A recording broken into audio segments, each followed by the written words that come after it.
Your Excellency, the chairman of this occasion, Governor Coyote,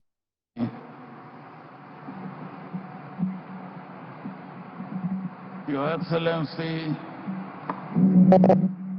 the Governor of Rivers State, Governor Wike, Your Excellency, the Deputy Governor of Rivers State, Your Excellency,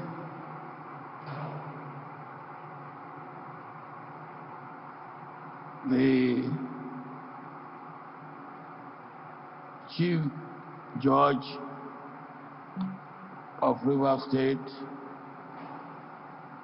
Your Excellency, the Governor before, and before.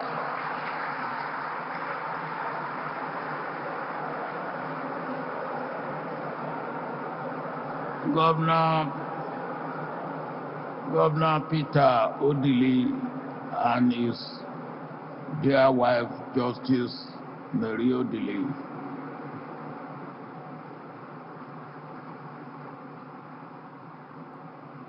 The convener, Julius Hobare, and his partner, my Lord spiritual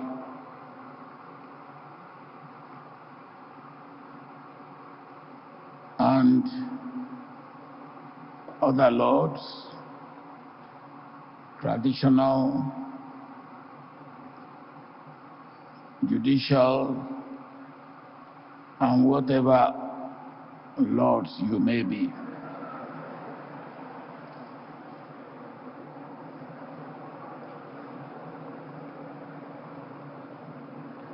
I have chosen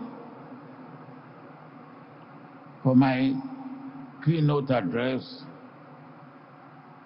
respecting the principles of democracy.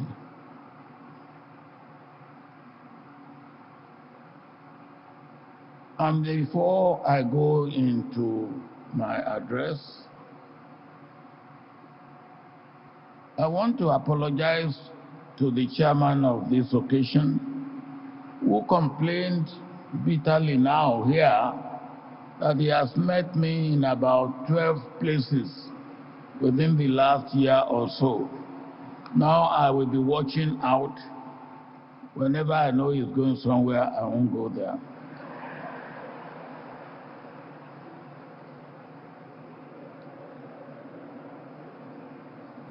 I am delighted to be here today for what I believe will be an exciting conference.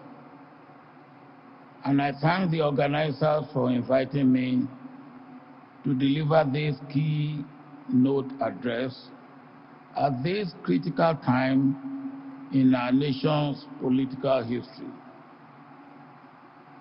It has been a while since academics, politicians, policymakers, and professionals from all over the world came together to discuss Nigeria the way we are doing at this conference. Let me especially commend the Governor of Rivers State, Governor Wike, for putting his weight behind this intellectual excursion and for his hospitality. Governor, let me also commend you for your courage. And courage is one of the things that I believe is essential for the survival of democracy and for democracy to thrive.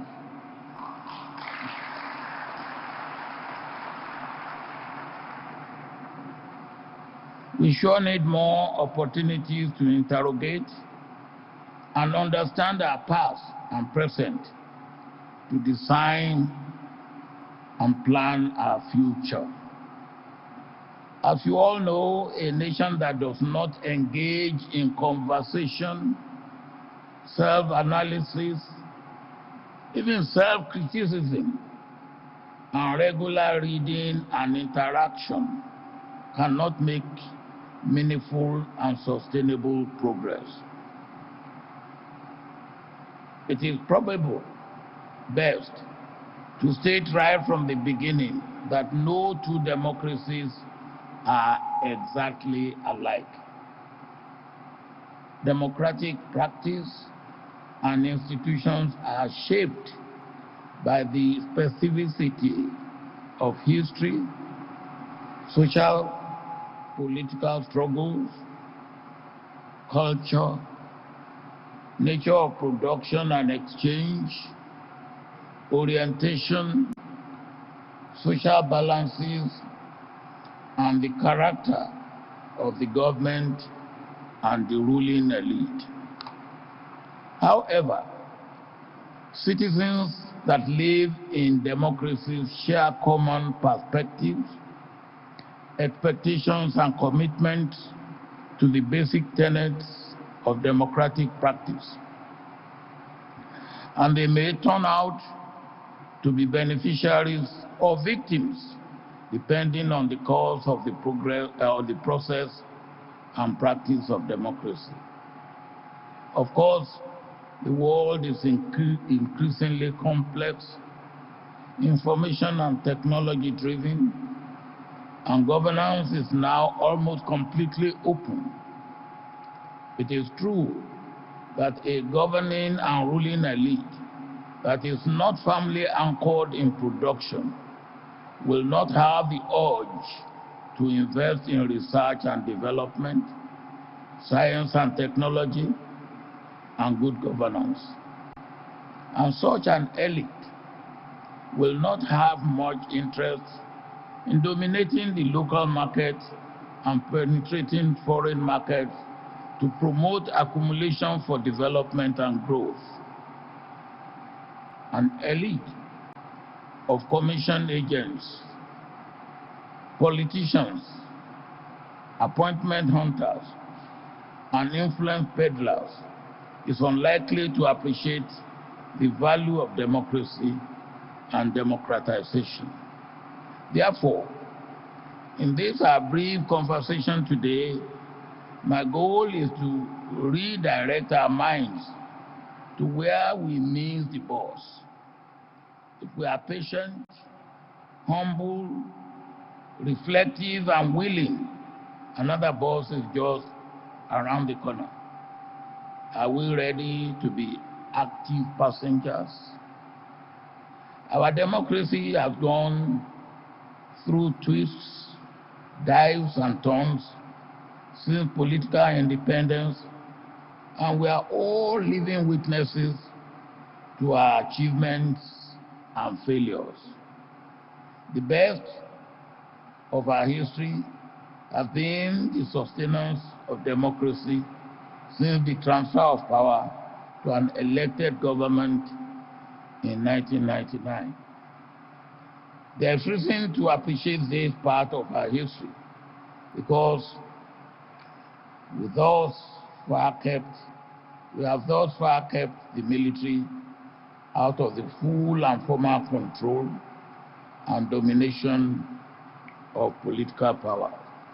However, there may be reasons to doubt how much lessons the leaders and followers have drawn from our past and how far they are willing to go to deepen, widen, and strengthen democracy and democratic practice.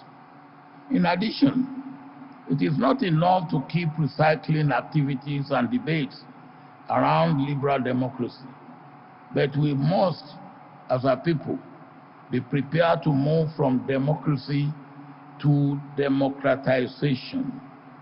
That is a political and social process that is defined, driven, absorbed, and monitored by the people in their various communities and constituencies in the larger interests of the nation.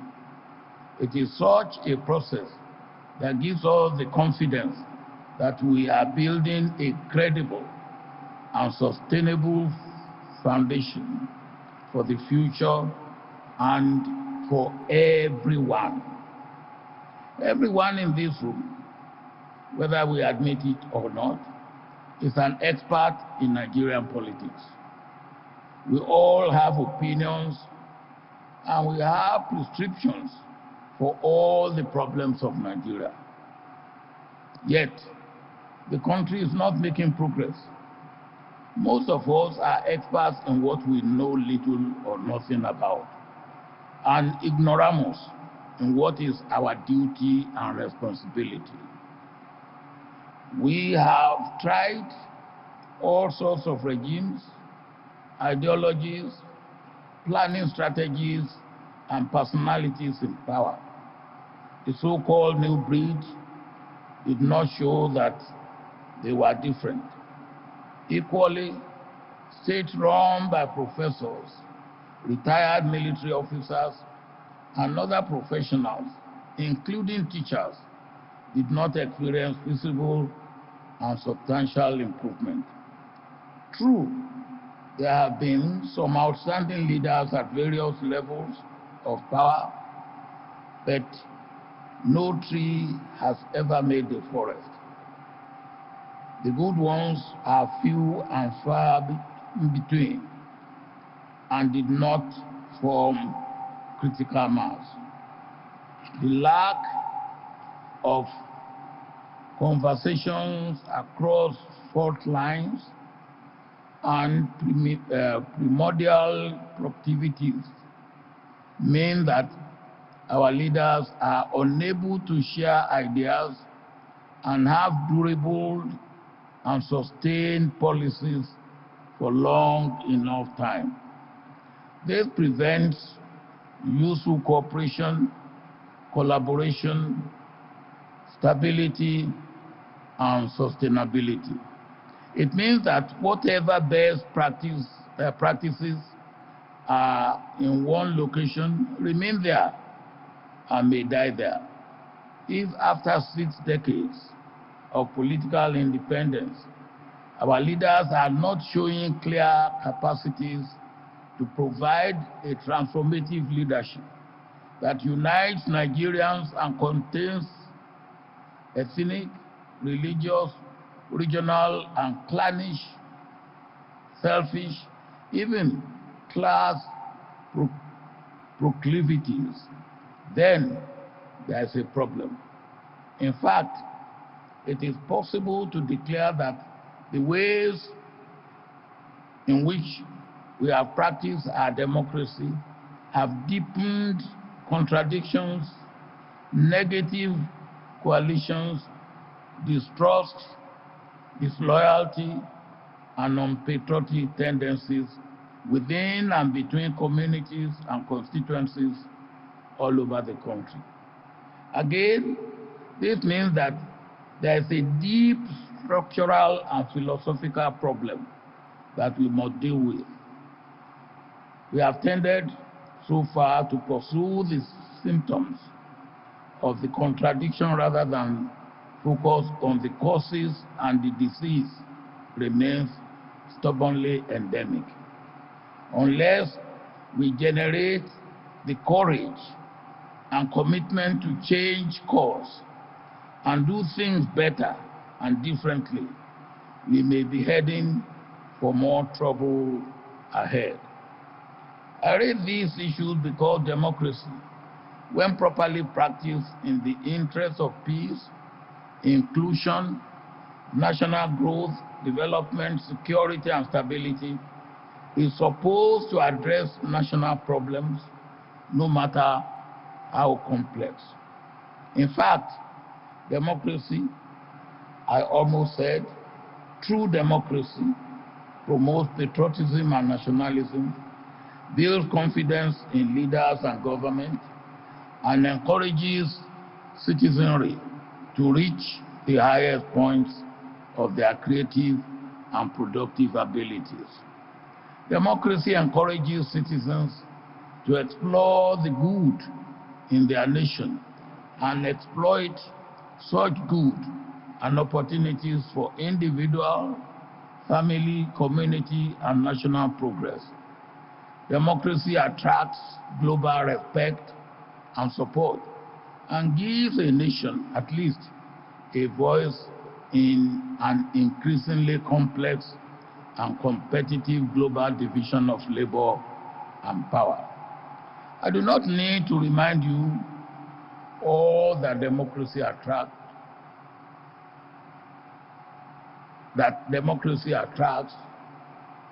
like tourism, visitors, and other foreign exchange earning opportunities. But there must be consistency, sustenance, stability, and predictability. Democracy is not a one-day wonder. Continuity and predictability of policies must be ensured and not necessarily of regime. Of course, some undemocratic and grossly dictatorial governments also can attract enclave growth, usually without development. Such regimes that breed opposition and suspicion never last, and they usually squander scarce resources on security and the curtailment of opposition. We can therefore draw some conclusion that among other factors and forces, democracy remains the best form of government that creates the necessary environment for holistic and sustainable progress almost in all areas of human endeavor, particularly in a pluralistic society like our own. However, if the practice of democracy is superficial and opportunistic, and it is designed to pursue a struggle of limited objectives, it will precipitate variants of fractured engagements that cannot address structural and philosophical contradictions and challenges. In fact, the order of the day will be community against community, religion against religion, leader against leader. Ordinary citizens are then dragged into the directionless, meaningless, and opportunistic personal or narrow ambitions of leaders. The end result will be confusion, diffusion, distraction, and possibly leading to separation and disintegration.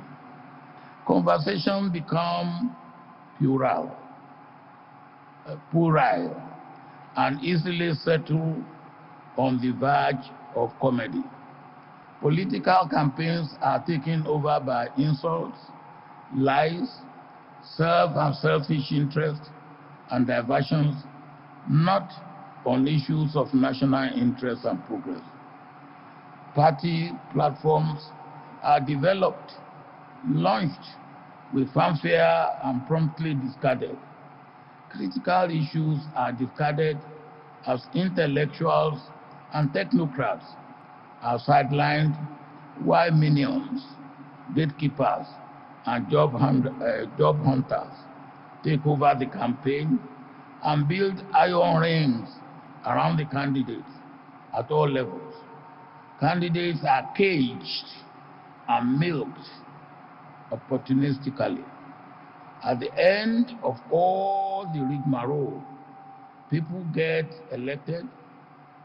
They never believe in or share the common platform, fail to carry Nigeria along, lack a deep understanding of the trends and tendencies in the social and economic system. They are foreign to foreign affairs. Again, I will be the first to say there are exceptions to this scenario. What we seek is for all persons and constituencies to be collectively involved in the same process of deploying democratic tenets to guide competition for and deployment of political power. We must put the best foot forward. Politics is not a dirty game. The rules and principles are all there and known to most actors. The Constitution of the country provides the foundation that guides political activities. Democracy equally enables political actors to engage each other within set rules. But when actors confuse the beginning with the end, or adopt the infamous Machiavellian dictum that the end justifies the means, they get set for a race without boundaries, with no rules or where anything goes. The norms of politics and political competition get imprisoned as the actors invent new rules of engagement as they go along and seek to undo one another in non-beneficial issues to the ordinary person, an ordinary citizen. We fail to understand that democracy is not a one-shot game. It is evolutionary, and it takes time to ground the practice. It is not for quick change, and indeed, if we play by the rules, we will all realize that regimes or governments can change, but the tenets remain constant. They believe by some that revolution is preferred to evolution is wrong and dangerous. They will not be so bitter with election results or overload the courts with litigations, very many of which are like try your luck. When we learn to play by the rules and respect the principles of democracy, we recognize that ascension to office does not empower incumbents to destroy all policies and programs initiated by their predecessors. Rather, a new leader is expected to contribute to a high level of continuity of policies. The stability that a free and fair election process brings should encourage elected officials to take off quickly and produce results. In this case, it really does not matter. It really does not matter the party your predecessor belonged to. The policies and projects are in the interest of the people. Party is only a platform to achieve the best for the people by those who have got the mandate of the people. Our failure on several, if not on all fronts, is because we are impatient with democracy and democratic practice. That impatience takes an element of greed, selfishness, and lack of patriotism with it. Yet, if you look at our pre-colonial history, you will find countless strong practices that were genuinely democratic, including checks and balances to prevent dictatorship and bad governance in whatever form. When a new king or queen is installed, he or she does not proceed to behave as if the community is new. He or she does not immediately proceed to build a new palace and destroy the legacies of the predecessors. Rather, the focus is to correct past errors, build on inherited legacies, cultivate support from all quarters, enhance inclusion and respect existing government and leadership structure and institutions. In Nigeria, each new government behaves as if Nigeria is a newly found country. In fact, during campaigns, some leaders sound as if they plan to reinvent Nigeria and create new Nigerians overnight. And you will hear them for the first time ever, as if Nigeria had never been there before them. That is because they miss the aspect of democracy that emphasizes continuity, stability, and predictability. One regime can lay the foundation, but it requires many regimes to continue to build positively and constructively on the foundation. It is largely because we overlook and often disregard the basic principles of democracy. And somehow, we do not appreciate the damage that we do individually and collectively to the fabric of the nation. The sort of anger and bitterness we express while talking about fellow Nigerians, our willingness to throw out the baby and the bathwater, the high level of intolerance and preparedness to unleash violence on opponents give cause for concern. I marvel at the level of arrogance, of incompetence, and ignorance.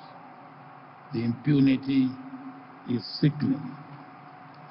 I believe that we urgently need to get back to the basics and rebuild our commitment to democratic practice. We must take some time for introspection and ask if we have been doing the right thing to ourselves and to future generations. And in reality, it is not rocket science to get back on the path of democracy and social justice. It begins with self-commitment, then leadership commitment. There are thousands of persons with integrity all over the country and in the diaspora. Leaders need to identify and connect these persons with their communities and organizations to build a true national movement and commitment to democratic practice. Once we commit to opening up democratic spaces, sanctioning breaches, and emphasizing transparency and accountability at all levels, Nigeria will begin the cultivation of a new democratic culture that will spread to all nooks and corners of the nation. I do not, by any means, assume that this will be easy. We have made many false starts in the past. We have steadily become impatient with democracy, its principles and practice, as we demand instant results. But past failure should not discourage us from embracing new vistas or perspectives that will guarantee our survival. Without reinventing the wheel, therefore, let me state very clearly that the principles I've been talking about include, but certainly not limited to, building and compacting a truly people-led and people-driven constitution that they will own and defend against political predators of any form. This is the basic foundation that when you involve the people in the process, they understand it, make their input, see the document as their own, not only women, and not only will they defend it, but it will also guide their political actions, assignments, and realignments. Their welfare and well-being is involved, and they can make meaningful contributions.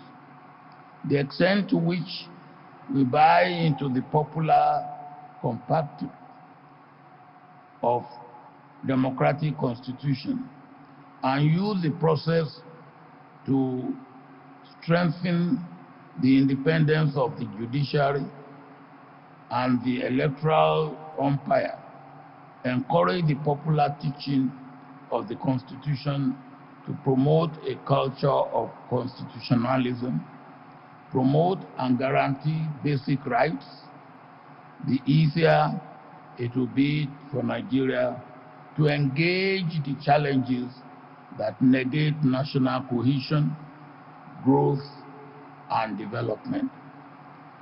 Money cannot buy patriotism, but it can build institutions, interactions, and promote brand of development that commits the people to the nation and its leadership. This will be followed by 1. Citizen participation in rule-based political competition. How much internal democracy do the parties have? Are the parties used to identify and train new leaders? Are there philosophical differences that promote true choice for the people? Do all qualified citizens have the opportunity to vote in elections? How much political education are the parties providing for their supporters? Are women treated equally in the political process? Do we provide adequate space and time for the youth in our democratic and political process? Or do we just pay lip service to not too young to run? Is the electoral umpire well funded and truly independent without bias and favor? Do parties and leaders obey their own constitution? To what extent is the deployment of money regulated, and are sanctions enforced without fear or favor? How reliable and independent is the judiciary? Equality. 2. Equality before the law and respect for human rights. The leadership, functioning, funding, and monitoring of security agencies, and even as importantly, the independence of the judiciary are critical. Do rights really matter? And how easy is it for citizens to access justice? Are socio-economic rights considered important, at least in national discourses? 3. Tolerance and inclusion. Are there institutions that protect and guarantee the rights of children, women, and minorities? Do we tolerate differences and truly encourage the closure of fault lines? 4. Accountability of leadership and public officials. How accountable are the elected and appointed officials? Do we have an open, consistent, and serious battle against corruption? Do the citizens have access to national and state budgets? And can they interrogate the grounds on which policies are initiated? What is the level of transparency in governance? Is governance as constituted used to advance individual and collective rights and the enhancement of social justice? And 5, respect for the Constitution and the rule of law. Is the Constitution regarded as the grand norm that guides the basic functioning of the legal system? Do political actors truly have regard for the documents? There are enough powerful legal minds at this program to throw light on this challenge. And 6, the importance of leadership. Leaders are both born and made. For enduring and thriving democracy that will deliver the dividends to the people, there must be systematic and continual development and training for democracy and for good governance. By all means, these do not exhaust the tenets of democracy, but they represent a good starting point. If a nation can get through these levels, all other tenets will be easy to achieve. Again, I must reiterate that there are no shortcuts, no quick fixes, and no magic wand. Let me conclude this brief address by reiterating my main point. Democracy is possible in Nigeria, and we have the capacity to build a culture of democratization. However, we must recognize and accept the fact that it is an evolutionary process with principles. We must also appreciate the fact that it does not mean that all problems will disappear overnight. Rather, with strengthened and independent institutions, a democratic system will empower us to effectively and efficiently manage the contradictions and challenges in the system. Without retracing our political steps to the right direction, the current process will either not produce the right leaders, or it will leave so many broken blocks on the path to governance and attract resources and energy away from the task of rebuilding Nigeria and consolidating our democratic practice. The result will be democratic quagmire, increased corruption, insecurity, and survival of the fittest, richest, and better connected, with little or no recognition of merits. The implication and cost of such a scenario to our present and future can best be imagined. I pray that God will grant us the wisdom to do what is right for our nation and people at all times and more so now. I believe there are many experts here to discuss the issues I have raised and offer even more profound prescriptions. I truly wish you all a most successful conference, and I am looking forward to learning from the outcome of your deliberations. Thank you for listening.